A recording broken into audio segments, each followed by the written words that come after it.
Police की duty है अपराधों पर लगाम लगाना, लेकिन इंदौर में लगता है कि पुलिस अपनी ड्यूटी ठीक तरह से नहीं कर पा रही।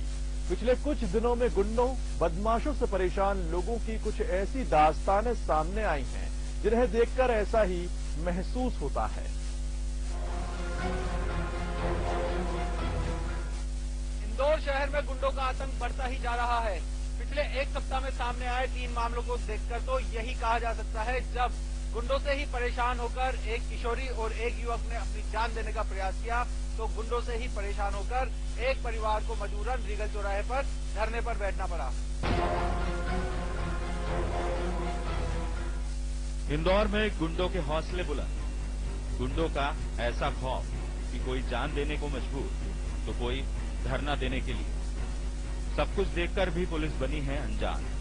जी हां, प्रदेश की आर्थिक राजधानी की पुलिस का रवैया कुछ ऐसा ही है जो आम लोगों के लिए मुसीबत बना है। उसका नजारा भी देखने को मिला है। अपने पूरे परिवार के साथ रीगल चौराहे पर धरने पर बैठे शख्स का नाम अर्जुन है। अर्जुन को ये कदम इसलिए उठाना पड़ा क्योंकि एक गुंडे ने उसकी जमीन पर कब्जा जमा लिया। अर्जुन 1 साल से पुलिस को शिकायत करता रहा, मगर कोई सुनवाई नहीं। राजेंद्र नगर थाने पे जाके मैंने आवेदन दिया, तो 14, 15 और 16 मार्च को मैं सुबह 11 बजे से शाम को 7 बजे तक 3 दिन से बैठा रहा लगातार, लेकिन टीआई साहब ने मेरी कोई नहीं सुनवाई करी। कौन से टीआई?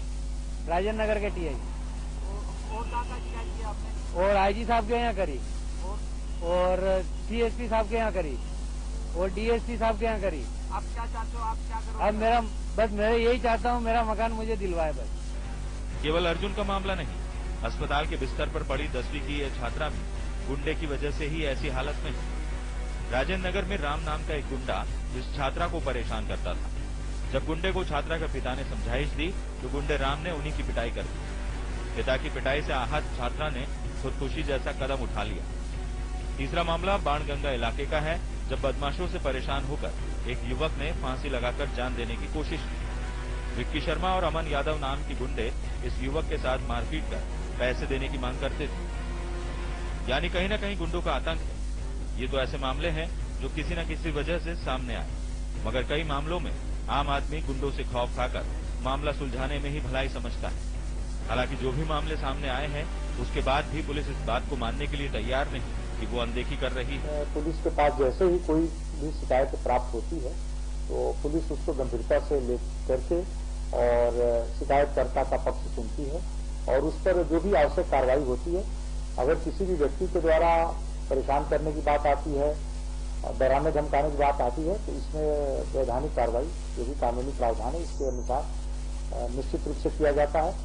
और ऐसी कभी भी कोई स्थिति बनती है तो यहाँ पर सभी वरिष्ठ अधिकारी सुलभ हैं। अगर कहीं भी कार्रवाई में यदि लगता है कि थाना स्तर पर समुचित कार्रवाई नहीं हो रही है या विलंब हो रहा है, तो किसी भी वरिष्ठ अधिकारी को इस संबंध में अवगत कराया जा सकता है, जहाँ से त्वरित कार्रवाई सुनिश्चित कराई जाएगी। हत्या, लूट, बलात्कार, चोरी, ये संगीन जुर्म है, लेकिन समाज में धीरे धीरे पनप रहा ये जुर्म भी कम संगीन नहीं।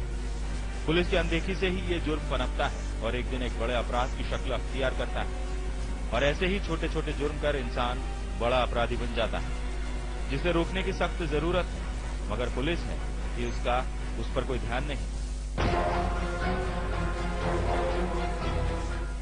गुंडा पकड़ो अभियान अगर और गुंडों का जुलूस निकालकर खुद को सिंघम का अवतार समझने वाली इंदौर पुलिस की पोल इन तीनों मामलों ने खोल दी है। तीनों मामले सामने आने के बाद अब इंदौर पुलिस सिर्फ बहाने बनाती नजर आ रही है। केशव मराठा के साथ पुनीत विजयवर्गीय, बंसल न्यूज, इंदौर।